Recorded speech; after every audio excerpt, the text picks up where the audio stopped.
Hello, this is Tim from Two Blokes from Blighty, starting off season 3 with a little shout out from our friend Josh, Forget About It Scar, from Talking Smack. Take it away, Josh. Forget about it. Forget about it. I don't know why I turned him into Watto from Star Wars, but... Do you love comics, movies, video games, and more? We do too. Join me, Josh Scar, and my cast of colorful co-hosts on Talking Smack. Look for our yellow and red icon on Apple Podcasts, Spotify, Good Pods, and other podcast players. absolutely dominates women's health and well-being. Oh, Tim, are you cold? Yeah, my head's actually really fucking cold, thank you. You've got a hat on, Tim. I do. Can you remove the hat, please? I look like I found God. So I went to bed and she was laughing at me. I was like, I look like I've had a breakdown. You look like you'd had brain surgery. If we joined heads, we could have one head of hair. I would have lied and said there was drink involved. If you'll excuse me, I'm going to go formulate a plan to kill Clark Kent. In my head, I really thought you were going to say... She sat down next to me and we both kind of gave each other what for. I was like... I did something really gross the other day. What a segue, Tim. What did you do that was really gross? I was walking to the bus to go home, and I felt something in my nose. I was like, that's a snot rocket.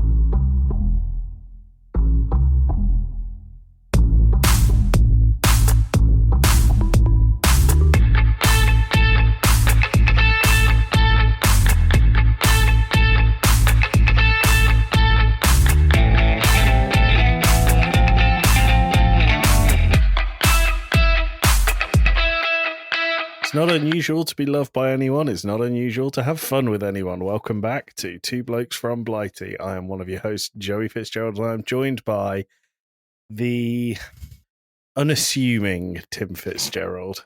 How are you, Tim? I am incognito right now. How are you?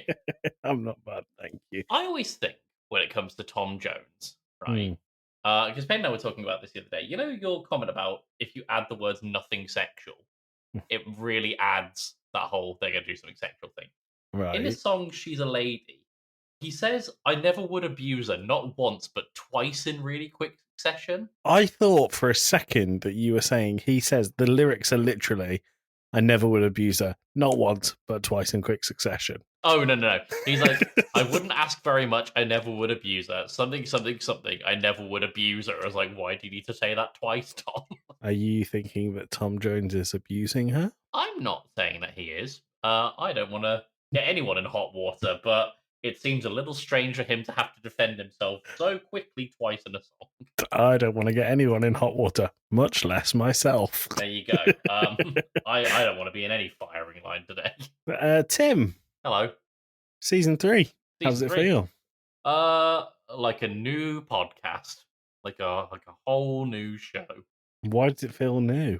Because it's a Sunday and we're not recording on a Wednesday? That's true, but we'll also be recording on Wednesday anyway. We will. By the way, speaking of Wednesdays, what's our day of the week when this comes out? Oh, Tim, you are the king of segues. Okay, so by the time this comes out, it will be September 27th. Wow. Okay. Last Wednesday of the month, everyone. Last Wednesday of the month. You have a couple of days to choose from. National Scarf Day. Scarf Day. I do love a scarf. I've never seen you wear a scarf. I've got a couple of snoods. Not a scarf. Famously not a scarf. They are called snoods. National Corned Beef Hash Day. Definitely not. No. National Chocolate Milk Day. No, I don't like chocolate milk. You are sex pest. I like chocolate things, but I don't like chocolate flavored things like chocolate ice cream or chocolate milk. National Women's Health and Fitness Day. Very important. And National Crush a Can Day. Oh, crush a can. Absolutely dominates women's health.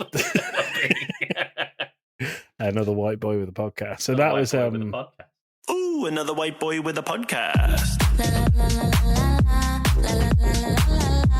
The Crush a Can Day is actually around the benefits of recycling, but I really like the name of it.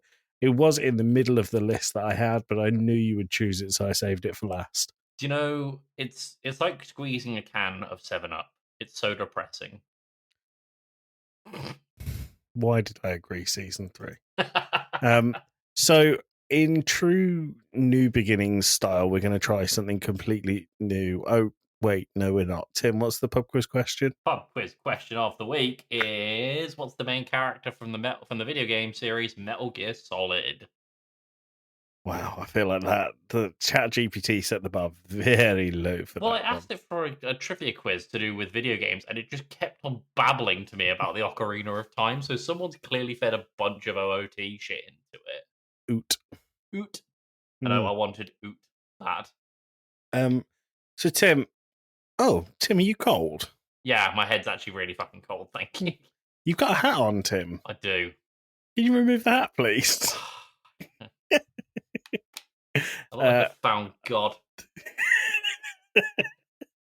So I actually think it suits you. I don't. However, Tim, I need you to rewind. It's a very drastic change. Tim has gone from having medium length hair to having no length hair. I am basically bald right now. Tim, tell me what happened. So we got done recording the Fanatics on Thursday this week, and my hair was doing this thing where, so sometimes my hair does this thing when it grows out where right at the front it'll get really tight and knotted, and it gets really quite painful to brush through and comb through. I was like, I'm just going to shave it. So I said to Payne, I'm going to go shave my head. She goes, all right, don't scalp yourself. All right, fine. Cool. So I'm in the shower. I've got the clippers, and I'm going. Hold on, the shower's not on, is it? Yeah. Is that not dangerous? No, it's not like a plugged-in one. It's on battery. Mine are plugged-in ones. Oh no! I wish okay. I had plugged-in ones. They might have had a bit more draw. Hmm. So going through the top, going to the sides, because I'm not making much progress back here, and I'm thinking, all right, well, this isn't working, so I'm going to get out the shower and I'm going to do it over the sink. And then I started doing like that, and eventually it just got to the point that it was pulling hair as opposed to cutting it, and so I must have been there for about an hour, but after about an hour, my clippers, there was so much hair clogged in them, and I was taking the thing apart and putting it back together for like 2 minutes to get hair out. And eventually, I wound up with about a third of my hair gone, but the rest of it still there, and some dead clippers. So it was like the top of my head was gone, some of the sides are gone, but the back was completely there. And yes. I was like, I just said to Payne, I'm going to have to find a barber in the morning. So I went to bed. She was laughing at me. I was like, I look like I've had a breakdown. So, you look like you'd had brain surgery. Oh, dude, it was awful. And Tim, I was going to the boss, and some people from work saw me. And did you not wear a hat? I did, but they obviously saw that because normally my hair comes kind of far down my head, and so they were like, "Oh, are you cold or something?" I was like, "No, I'm not cold." Did you show them what happened? Yeah, I did. So I thought this was hilarious. My sympathy for you was nil. Absolutely nil. Have you ever heard of a Brazilian footballer called Ronaldo? Not the Portuguese Cristiano. No. So Ronaldo famously gave himself a very distinct hairstyle for a World Cup. I'm going to send you a picture of him in our Discord of the hairstyle that he had for that World Cup. And what you sent me a picture of was literally the opposite of what he had. Oh, so he's got the front all there, but the back. If we joined heads, we could have one head of hair. What? So why did you decide to go with the front and the sides before you did any of the rest of it? Well, I tried going through this, and I tried going through like the front back to create essentially like you're mowing a lawn, like you're going from front to back, and I was like, this is doing the front but none of the back. Like it's getting jammed like halfway through my hair. So I'm stood out the shower trying to go through this, and Payne's like, "What if we just cut some of it before you ran the clippers through it, so it would be an easier time?" I was like, "Yeah, that makes sense." So I wound up with like uneven bits, like trying to shave my head, and I took my head to the barbers, for 8 a.m. And they were like, "What can I do for you?" And I took off my hat. I was like, "I need you to fix this." And he laughed at me and asked if there was drink involved. What was his face like when you said no? I was like, no, my clippers died. And he just went and nudged his colleague who also laughed. I would have lied and said there was drink involved. No, honest boy hours. Because you looked insane. I looked mental. So my plan was to come in here and call you Heisenberg for the whole of the episode. Do you have the beard right now? But I realised that he had not shaved his head because of the whole cancer thing. And it's not the funnies, is it? Well, I ended off a meeting that I had that morning after shaving my head. With if you'll excuse me, I'm going to go formulate a plan to kill Clark Kent. Well done, very good. Yeah. Tim, shall I leave you alone about the hair now? I don't mind. I mean, someone in the who listens to this podcast in the Discord, remind me, and I'll post the photos of like what I did for myself.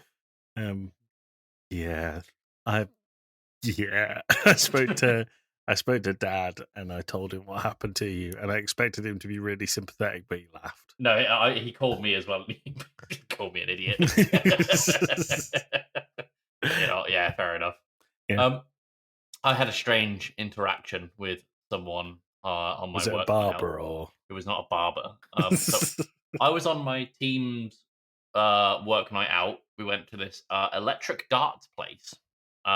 What the hell is electric darts? So they've got like a blank dartboard on this wall, and essentially they can project a number of different games on it. So like you've got to get in certain zones, or you've got to knock people out when they like kind of do horse or whatever on the dartboard. It's darts. Darts, but like with different games on it. It's pretty cool.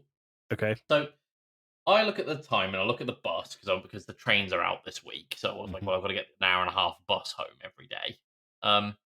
So I look at the bus times and I'm like, oh shit, the last bus is in like 15 minutes. I gotta go. So I get to the bus stop and I'm sat there, and of course my bus is delayed, as is my lug. But a woman comes down and sits next to me, and we both kind of give each other like, the "you're right" nod. All right, that kind of thing. In my head, I really thought you were going to say, she sat down next to me and we both kind of gave each other what for. I was like... Just really fucking her up. I'm sat there watching the bus time go up and up and up, and this woman like raised her hand like that to get my attention. Because you're wearing headphones, I'm assuming. I am, yeah. So okay. I took one of the headphones off, and she goes, "You been to college today?"